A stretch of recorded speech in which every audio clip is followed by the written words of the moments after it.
On episode 626 of the 40 Plus Fitness podcast, we have the fifth part of a 6 episode series on building the best you. This episode is recorded to stand alone. However, you'll get more value if you listen to the previous episodes 622, 623, 624, and 625 in order first. You can find the full show notes for this episode at 40plusfitnesspodcast.com/626.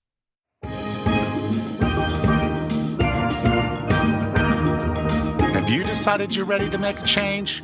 To reclaim your health and fitness, the 40 Plus Fitness podcast is here for you. Each week, we dive deep into health and fitness topics that affect those of us over 40. I'm Coach Allen.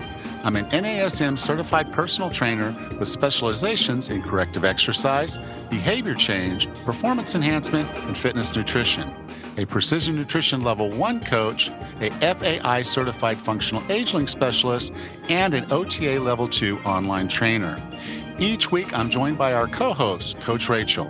She is an NASM certified personal trainer and a RRCA Level 1 run coach.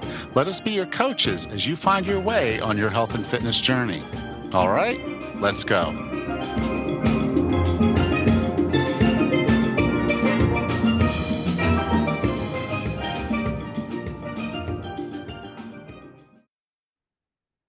Hi there, I'm Coach Allen. If you're over 40 and struggling to shed those extra pounds, I'm here to tell you that there's a better way, a path to lasting weight loss and a healthier you. I understand where you are all too well. You've tried countless diets and exercise programs that promise quick fixes, only to be disappointed and left feeling defeated. It's frustrating, and at times you probably feel a little hopeless. Even when you manage to lose some weight, it comes right back when you can't stick to the strict diet or intense workouts. I'm here to offer you something different, something that actually works. It's not a fad diet or a miracle pill. It's not a cookie cutter workout program. It's a transformative journey toward a healthier, happier you. Imagine yourself 15, 30, or even 65 pounds lighter, full of energy, and living life to the fullest. Does that sound like the journey you'd like to take? Well, I'm here to guide you every step of the way. I'm currently holding open enrollment for what I can best describe as a weight loss experience. You'll work directly with me to build a plan that's right for you. And I guarantee that you'll lose all the weight you want and build a lifestyle that will help you keep it off. But time is of the essence. The enrollment period for this life-changing weight loss coaching program ends on December 31st. I'm also limiting it to 20 participants. With what it will take for me to do this with you, I don't foresee another open enrollment for quite some time. Don't let another year slip away. I want you to take action right now. If you're ready to invest in yourself, to break free from the cycle of failed attempts, and to finally achieve the results you've been longing for, email me, coach@40plusfitness.com. Remember, you don't have to face this challenge alone. With the right guidance, support, and accountability, your weight loss goals can become reality. Email me today, coach@40plusfitness.com, and let's make 2024 the year you lose the weight and transform your life. Hey, Raz, how are things? Hey, good, Alan. How are you today? I'm doing really good. Good. Staying busy, getting things done. Good. We're sort of into a busy season here in Bocas. Nice. Not as busy as it was last year, but it's enough. It's adequate. I'm just gonna say Glad it's picking up. I'm well, from where you were before. I'm glad yeah. you're seeing some people. So yeah, it's zero. We're at probably about a 7. When we were at a full 10, if not almost 11 last year. Oh, wow. No, really, we were so busy last year. We had to block days out. We just put Oh, them. my. We'd put on a reservation if there was a day open for any of the rooms at all. We would just put them as blocked, as a maintenance day. And it wasn't just maintenance for the room. It was just we need a day when we're not checking someone in. We're having to check someone out, but we just really want to say, okay, we're gonna our guests, our staff are gonna clean the room. It'll be ready. But we just don't want to be sitting here waiting for someone to come check into that room. So we'd block it for maintenance. And we had to take maintenance days. They weren't maintenance for the building, they were maintenance for us. Sure. But Wow. the awareness that there were physical and emotional and mental limits to what we could do, Hmm. we would do that. This year, we don't have to do that. It's it's built in.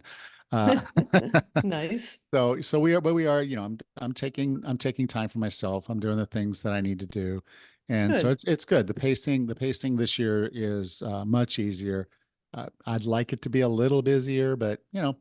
I'll take it. Good. That sounds good. How are things up there? Good. About the same. We have a very slow pace. We just got about 15 inches of snow, and all of our local school districts closed last Friday and early this week. So yeah, but you can't only gotta, kind of go with the punches here. We're snow blowing and shoveling and just hunkering down, waiting for the roads to get clear. So yeah, definitely slow pace. Well, but you're a work at home. You're not a mom. I You guys am. could just leave the snow there till March. Um, I would love that. I really would love that. We got to move it to make room for more snow. We'll yeah, probably get a few more inches over the next few days, I think. yeah. I moved to Massachusetts from Oh, California, and oh. I got up. I rented a house in Groton. It's a beautiful house, and it had this straight little runway, little driveway. And Hmm. so, like, he has this little snowblower and he had a big one. So he shows me the two. He says, "Here's the little one, just this is when you get a light dusting and you just want to clean it off." And then he Hmm. showed me the big one. And I'm like, "Oh, I probably just use the little one." Uh, Hmm. and then it snowed, the big snow, a good first big snow, and the little one just, it wasn't going to get it done. So I get the big Hmm. one out there and okay, snow, do the whole thing. And of course, what you're doing is you're blowing all that snow into the yard on either side. Hmm. I'm blowing it on either side of the yard. Exactly. And then the next time it snows, I'm doing it again. Hmm. And then next time I'm doing it again. And then I get a nasty note from the mailman. They can't get to my mailbox because the snow is Oh. 4 feet in the air Hmm. right around my mailbox. So now I'm like, okay. Yeah. So I get out there and I dig out the mailbox. So there's like a little gap. And then I realize as the plow comes down the hill and it's pushing the snow to the side because I've shoveled my driveway, it just Hmm. pushes all that snow into my driveway. So then I learned Hmm. I like if I build a little like gap here, like I go do a little Yes. chunk right here on the left side as he's coming down the hill, it'll push the snow into that little gap Hmm. and then it won't be in my yard. So I dug up a little, Right. area there. And so, but once I had that done, I'm like, okay, this is my air coverage area I have to dig up Hmm. every time this snows. We got 108 inches of snow that winter. Oh, that's a Um, big one. so Yep. there was 10-foot walls of snow on either side of my driveway. Oh, isn't And that it got to the nuts? point where the snowblower wouldn't blow it up that high. So Exactly. now I was back to the old school snow shovel, trying to Hmm. throw snow over a 10-foot Hi. wall. Man, talk about a workout. I'm Yeah, telling that you. was a workout. That one was a workout. It was Yep. just okay. So this was not just digging snow and pushing it somewhere else. This was literally Hmm. taking it and having to throw a shovel full of snow 10 foot up in the air. That's Um, crazy. so yeah, we got 108 inches that winter, my first Man, winter in Massachusetts, and fun. I was And so now you live in a place where there's no snow. no, there's no snow, and right now we're a little sparse on water, so Oh. I would actually take a little bit of snow right now. Uh, Can you imagine? yeah, Oh, as long as it goodness. stays 80 degrees during the day, I'll snow tonight, then let the temperature go up and melt it and turn Melts it it into all. water. Yeah. That sounds ideal. All right. Well, are you ready to talk further into our Building the Best You series? Sure. Yeah. Welcome to part 5 of the Building the Best You um, series. This is part 5 of a 6-part series. This podcast is designed to be standalone, but I think you're going to get a lot more out of it if you go back and listen to the other 4 episodes in order. It'll make a lot more sense and build out a lot better for you to help you build the best you. So you can listen to this on its own, or you can go back and listen to those other episodes first, just to make sure you get what you need out of this. So now, up until this time, we've done a lot. We've been dreaming and aspiring. We've surveyed, so we know the layout of what we're dealing with in our lives, and we know we're ready. We've planned, meaning we've set goals and we've done a lot of things there, and setting milestones, so we know we're on track when we go. And we've gotten started in a smart, controlled way. So now we're going to work on the foundation of our dream. Okay. And this is going to ensure that we're successful for the long term. A lot of the other things that we talked about are aspirational, they're great. They know where we are, their point in time, they're great. We break the ground. But over time, sometimes we kind of lose momentum. We lose some of these things. And so that's what this episode's about, is if you find yourself losing momentum, it's probably because you just didn't build a very good foundation for what you're doing here. So that's what we want to fix today. So you may recall that I have a neighbor and he's building a beach bar across the street from Lula's. He's getting closer. He's not quite there, but he's getting closer. So he and his brother are doing a big chunk of the work. They've brought in some other people to help here and there, but they are putting in some major elbow grease in getting things done. They're over there practically every day from sunrise to sunset, and they've got other people working with them. So they're making some progress.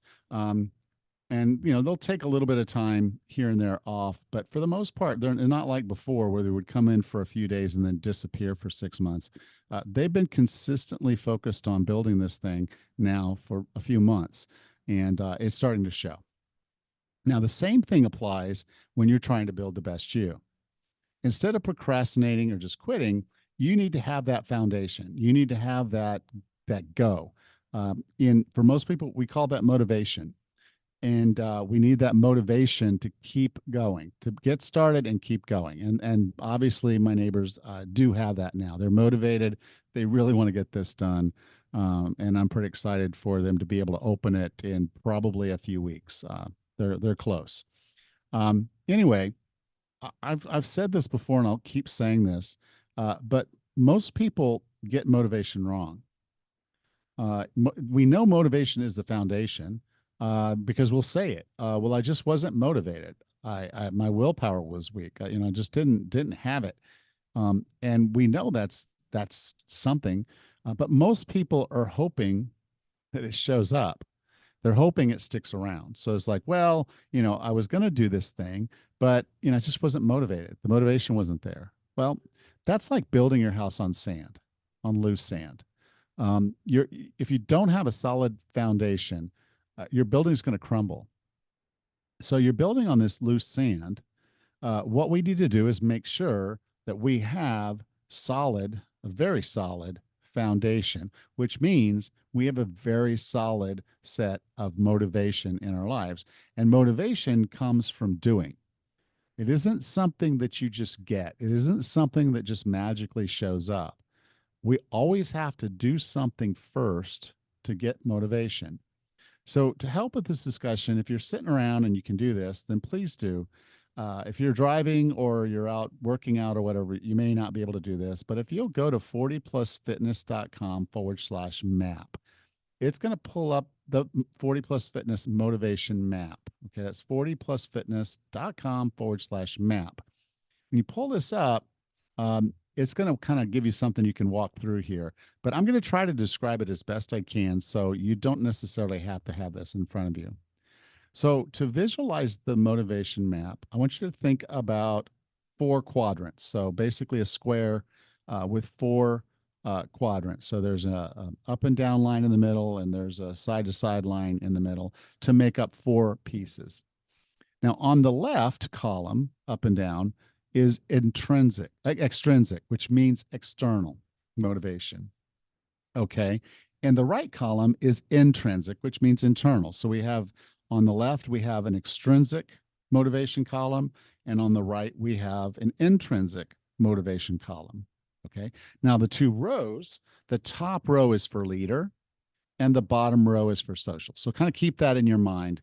There's 2 columns, extrinsic and intrinsic, and there's 2 rows, leader and social.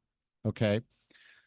The more of these quadrants that you fill out, the better you're going to be off. I'm just straight up. What I've found is the people who fill these up, they have things they're doing in all 4 quadrants. They're in the best position. Okay. Now the goal with the map is to move from extrinsic to intrinsic, because extrinsic is easier than intrinsic. So it's going to be hard if you start with trying to be intrinsic, like I'm going to work out. So you're trying to do the leader intrinsic, which is self motivation, self management. If you try to start with the self management, this is going to be really hard. If you try to identify as something before you've really done it, this is going to be really hard. So I want you to start over here in the left column, extrinsic. And in the top left, we have the leader extrinsic. So this is a coach. This is someone like me. And this is where you would come to someone like me and say, hey, coach, here's what I want to accomplish. Here are my goals. Here's my plan. Here's all the stuff we've laid out over the previous 4 weeks. I need your help. I want you to hold me accountable. I need some guidance. I need some support. So remember, I told you that my neighbors had brought in some people to help. Well, one of the guys they brought in is a very skilled construction guy. So he's pretty much the foreman on the job. They are there, they're doing work, but effectively it looks like they're working for him because he's driving everything that's happening because he's the leader. So if you want to stay motivated, the easiest way to do that is to hire a coach, hire a personal trainer, hire a nutritionist, hire the people that can help you do this and will hold you accountable. So that leader extrinsic is that top left quadrant. Okay, so now we move to the bottom left quadrant when we're talking about extrinsic social. And this is where you create peer groups. So this could be you joining a class. This could be you on Facebook with a group of other people that are trying to accomplish something. This could be a group that you meet with regularly, like a run club. This could be just any other group of people that you consider your peers and friends, or just you're part of the same group trying to do the same thing, and they'll help keep you accountable. And you might learn a little bit here and there from them as well. The more you can surround yourself with people who are also interested in taking care of themselves, the better and easier this is going to be. So that is the extrinsic social motivator. So if you're working with a coach and you have good support group around you, you've built out the extrinsic portion of your motivation map. Now, as you get to going and you start doing this, now we have to move into the intrinsic. If we don't move into the intrinsic, then we're stuck with extrinsic control that we don't have any control over. With like that motivation, we don't have any control over. So if you stop working with a coach, that accountability is gone. If you move somewhere else and you don't have access to that run club or that spin class or the group classes, the Zoom classes you were going to, you may lose that peer support. So you want to try to start pivoting and getting more filled out on the intrinsic side, the internal side of the motivation map. So the easier one of the two is the self-management. So if you look at leader and then intrinsic, which is the top right portion of the map, the grid, you basically now have where you're telling yourself to do this. Now, you'll recall earlier I said you are the boss of you. If you imagine being that CEO of yourself, now you can kind of visualize. I tell myself to set the alarm so I get up in time to do my work. I tell myself to pack my bag the night before. See, I used to have this real big problem of forgetting to pack my bag properly or forgetting to put it in my truck. And so sometimes I would get ready for my 2 p.m. workout where I'm telling myself it's time to go work out. It's on your schedule. It's all there. But what would happen is I would go into the restroom to change and I'd be missing socks. I'm like, well, I'm not going to go in there with work socks. So I wouldn't work out. Or I might even forget my shorts or shoes, or maybe just have one shoe. Odd things like that would happen. I'm like, what's going on here? So as a manager trying to solve a problem, what I figured out was I need a list, a packing list. And every night when I'm brushing my teeth, I need to pack my bag. I then need to take that bag to the door that I walk out to go to my truck every morning to go to school, to go to work. So the bag is there. I would have to trip over or literally move the bag to go out the door. So I know the bag's there. I know it's packed. I know I have a packing list. So as a manager of self, I made sure those processes were in place.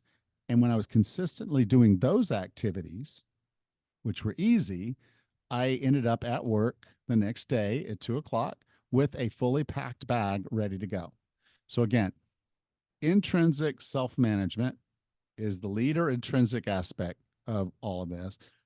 And that has to be earned by doing the thing and then finding uh, activities, actions, and tactics and strategies that will help you be consistent so that you're doing the right thing. You don't want to forget to set your alarm. You don't want to hit snooze in the morning. You want to make sure you have what you need. So you do the things to make that happen. And you do that because you're self-managed. Now, the hardest one, but actually the most powerful of all of these in a motivation map, is the bottom right quadrant, and that's the social intrinsic. And the social intrinsic is where we're really getting into habits and values. So, if you start doing a spin class and you stick with it long enough, you're going to start reflecting to yourself that you are a spinner. I don't know what do you guys even call that thing, but I know it works that way with runners. I know it works with CrossFit. I know it works with a lot of different people. They start to believe that that's who they are. I am someone who eats whole food. I am someone who goes into spin class 3 days a week. I am someone who does a CrossFit class. I am a runner. I am a biker. I am, and you start to see yourself in that light of I am someone. When you have that kind of value system, then you just do that thing. It's not even now a question of whether you're going to go for a run.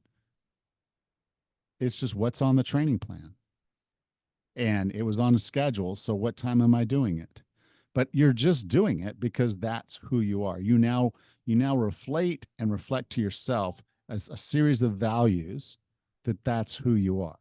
So now, if we're going to fill in the whole motivation map, we have our extrinsic pieces of a coach and a group and peers, and we have the internal aspects of self-management and getting ourselves doing the right things, and then over time building that in as a series of habits and values for who we see ourselves as. And then to be consistent with that, we do the things. Okay. Someone who is really taking care of themselves, eating right, doesn't just suddenly run out and have a bunch of McDonald's hamburgers and shakes. They just don't do that. That's not food to them anymore. So the values to them is I don't see fast food as food. So I don't eat that. And if you're able to fill in most, if not all of the motivation map, you can't fail. There's a zero way you won't have the motivation to be successful. So if you want to build motivation, you need to work on filling in all of the motivation opportunities that are there. And this requires doing. So do the things that help you fill in your motivation map and you will be successful. So let's recap this a little bit. So without a solid foundation, whatever you're building, whatever you're trying to do won't last. So you can try a diet, and this is why most diets fail, is not because they are fundamentally broken. It's because we haven't set a good solid foundation to stick with something. We've started something that is unsustainable, and we never built a solid foundation for anything. So the changes that we made are always going to fail. We're going to lose motivation, so we have no foundation. Okay. Motivation is your foundation. If you want to be successful long term, you really need to focus on being motivated and having motivation. Now, this isn't just something that shows up. You can't just sit there and say, okay, I'm going to be motivated on Monday morning. So I'm ready to be motivated. It's just going to happen. I'm thinking good thoughts. I've got a good plan. It's going to happen on Monday. And then Monday rolls around, the alarm goes off, and you hit snooze.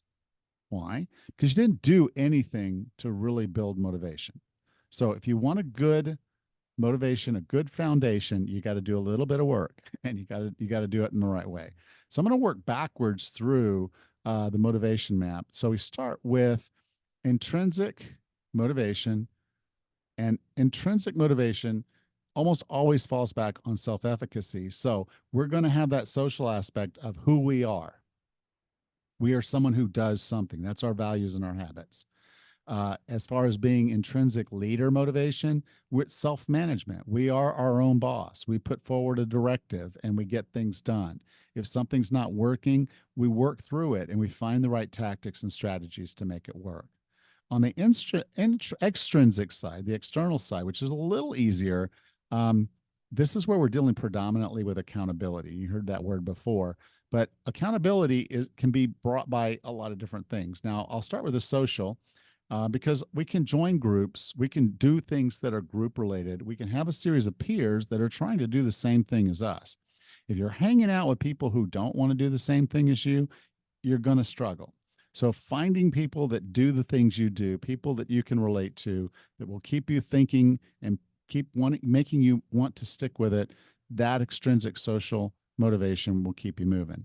And then the final one is leader. And this is actually the easiest one. This is where you go hire a personal trainer, you hire a nutritionist, or better yet, you hire someone like me who is a health and fitness coach and has skills in all of those areas to help keep you on track and help you make sure you're doing the right things. So if you don't feel like you have the right foundation right now, you're lacking motivation and willpower, don't worry. What I want you to do is I want you to reach back to me. Work on your motivation map, but look, the easiest way to do it is to hire a coach. Straight up, no doubt. So if you're looking to hire a coach, I do want you to reach out. I may not be the best coach for you, but I want to make sure you're getting those squares filled. You're filling the extrinsic, you're filling the intrinsic, you're building that out so you have the foundation to make sure what you're doing for your health and fitness is going to last. Welcome back, Raz. Hey, Alan. Again, this is a super important part of your Building a Better You series, is really building a solid foundation. And the key that you gave with the extrinsic and intrinsic and leader and social chart is really a great way to really establish your own foundation, knowing the type of person that you or your clients are. That's really helpful.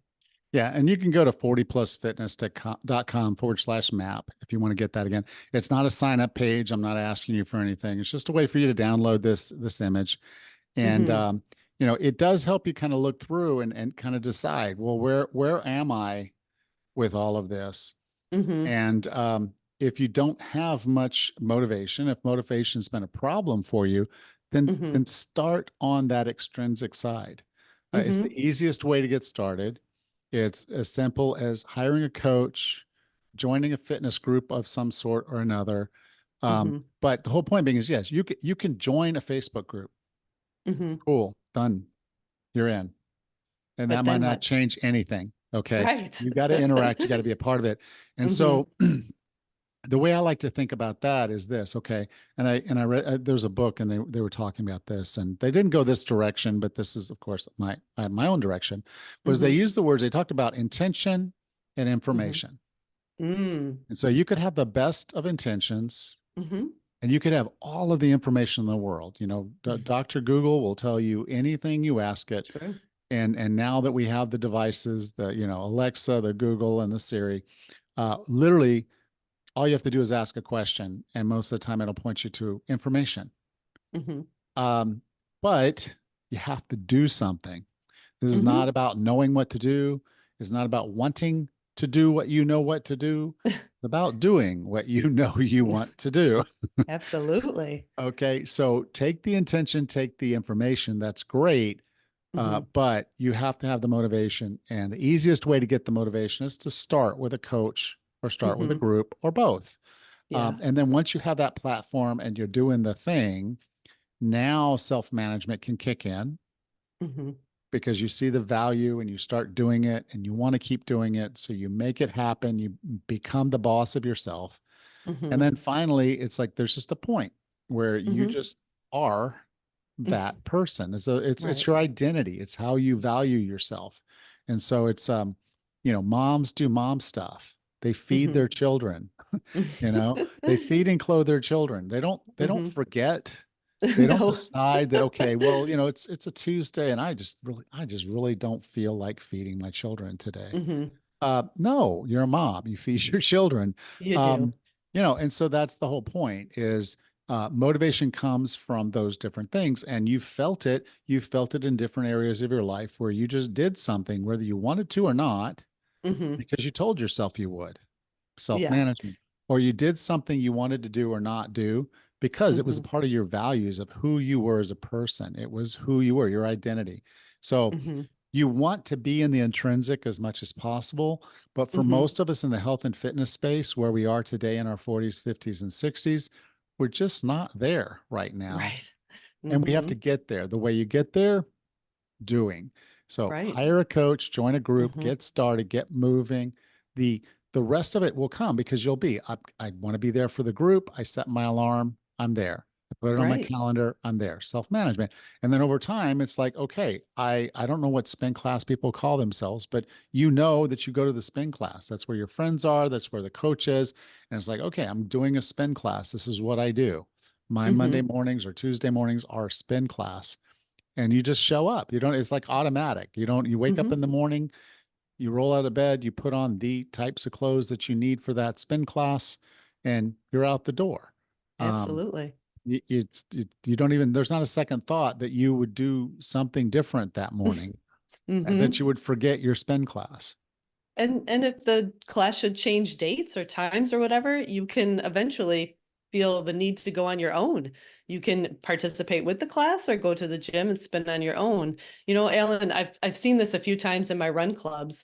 I've had a couple of people, and this year in particular, I had a wonderful young girl come to our run club, and she did not identify as a runner. She's like, I'm here, I want to run, I want to do these things. I've got a race this year. So she's coming to our run clubs each week. And it was earlier, I think in the summer, she mentioned to me that this was her 1 year run club anniversary. She had been participating with our run club for a full year, and she finally identified as a runner. And she did a lot of amazing races between then and that 1 year anniversary. But you know, it just takes time, and having the run club was inspiration enough. And Right. the people in our club helped her to learn new things and to navigate the various things that she needed to learn on a run, similar to what a coach does. You know, you and I have gone through the same thing with our clients. I've had a couple of clients who, one of them mentioned to me, she's like, I know what I need to do to run and do well at this race, but I need the accountability. And I was Yeah. happy to help provide that for her. Yeah. And that's where the intrinsic aspect, extrinsic portion of this comes from. It's based It's on it's the great start. accountability. You know, Mm-hmm. it's the accountability, and yes, having people there that know Mm-hmm. what's going on, so they help you from some of the mishaps, which Mm-hmm. helps keep It you in the happens. game. Yep. And then, you know, so you know, okay, yeah, this is my Vaseline will become a part of your life, and this is my certain Yep. socks. Certain socks are Mm-hmm. better than other socks, and Yep. yes, this can be the cheapest. This can be the cheapest way to exercise, or it can be the most expensive. You Either decide. way. But Yep, for sure. then it has to get to the self-efficacy, because again, Mm-hmm. and you've done this, you Mm-hmm. moved from Florida to Michigan, and Mm-hmm. there wasn't a, you know, you've moved to a place where there wasn't a ready run club, there wasn't a run Mm-hmm. club. So you went from Pea Ridge to nothing, Mm-hmm. and then you're like, Yep. okay, well, what do we do? You know, well, I Mm-hmm. can still run, but I really do enjoy the The social. accountability and the social Mm-hmm. of a club. So let's start a new one. And it Absolutely. blew up just like the last one. And now, you Mm-hmm. know, you've got runners all over the country that know you and Mike and Mm-hmm. know that you're rooting for them every single race they do. That's exactly it. Yep. Always rooting. Yep. Yeah, Yeah. it's a great thing. So again, if you're not where you want to be in the motivation map, just realize that it starts from doing. Mm-hmm. Easiest way to get this done is start with coaching, and then Yes. find the groups that will support you so you'll do Mm-hmm. the thing. Once you're doing the thing, then focus on how you view it and make it a part of you. Make it something that Yes. you manage and say, this is on my calendar. This is my thing. This is where here's my race that I'm going to do. Here's this thing I'm going to do. Everything you need to stay in it is Mm-hmm. self-managed. And Mm-hmm. then eventually, yes, I am a runner. I am a mother. I am a Mm-hmm. grandmother. You know, I talk about fit for Mm-hmm. task, and you can just think about it. I mean, Yeah. if you can't pick up your grandchild for fear that you're Mhm. going to hurt yourself, Mhm. I mean, I don't want to be that grandparent. Right, I don't want to be absolutely. the spectator in my grandchildren's lives. I want to be a Absolutely. participant. And so, if I'm going to identify as that grandfather, I start doing the work. Now, if I Mhm. don't feel like I can do it on my own because I don't quite identify as that grandfather yet, then I hire Mhm. a coach. Perfect. And that's for some of the stuff I've done, I do. And I almost always have a coach of some sort or another. It's like, what do I Mhm, want to really focus on this year or that year? And it comes down to, yeah, I want to have a coach to do this and do this better. So, mhm, find a coach, find a group. Once you get going, then start mhm. working on those self-efficacy, Yeah. intrinsic things. And then you'll have a solid foundation to do anything that you want to do for your health and Mhm. fitness. That's about perfect. All right. Well, Rich, I'll talk to you next week. Take care, Ellen. You too. Bye. Thanks. Bye-bye. Next time on the 40 Plus Fitness Podcast, we have the sixth and final part of this 6 episode series on building the best you. Until then, have a happy and healthy week.